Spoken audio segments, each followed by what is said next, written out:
বৃষ্টি হচ্ছে, আপনি তো বিভিন্ন জায়গায় চষে বেড়াচ্ছেন, কি বলবেন এই বিষয়ে? দুই দিনের হঠাৎ করে কালবৈশাখীর কারণে শহরের নিচু যে জায়গাগুলি আছে কিছু কিছু জায়গাতে জল জমেছে। আমাদের কৈলাসহর পূর্ব এলাকার 4 নম্বর ওয়ার্ড, এই ওয়ার্ডে লোকনাথপাড়াতে বাড়িঘরে মানুষের জল আমরা দেখতে গিয়েছি এবং লগে আমাদের চিফ এক্সিকিউটিভ অফিসার ছিলেন আমাদের পুর পরিষদের। আমরা পরিকল্পনা গ্রহণ করেছি, এর মধ্যে কাজ শুরু করা হবে জলটা নিষ্কাশন করবার জন্য। আমাদের লাঠিবড়ুয়া, রাঙ্গাউটি সহ উত্তরাঞ্চলে বিভিন্ন জায়গাতে বিদ্যুতের লাইন ছিঁড়ে যাওয়ার, ঝড়ের কারণে ছিঁড়ে যাওয়ার কারণে বিদ্যুৎ ছিন্ন অবস্থার মধ্যে আছে।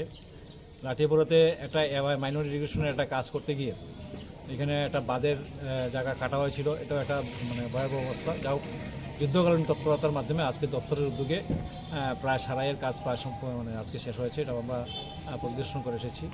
তো আমাদের বিভিন্ন যে সুইচগেটগুলি আছে, আমরা ওয়াটার রিসোর্স দপ্তরকে আগেই বলা হয়েছিল যে সুইচগেটগুলিকে পরিষ্কার পরিচ্ছন্ন করবার জন্য।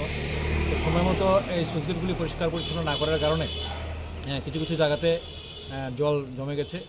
তো আশা করি দপ্তর সহ সবাই রাস্তায় নেমেছেন, আমরাও ঘুরে দেখছি। আশা করি মানুষকে কিছু রিলিফ দেওয়ার মধ্যে সম্ভব, এগুলি থেকে রক্ষা করা সম্ভব হবে। 2018 সালের বন্যার পর শহরবাসী, শহরের পূর্বাঞ্চল বিশেষ করে প্রচণ্ডভাবে ভয় পাচ্ছেন পূর্বাঞ্চলের বাসীরা। এই বিষয়ে কী সতর্কতা রয়েছে বা কী করছেন সে বিষয়ে বলবেন?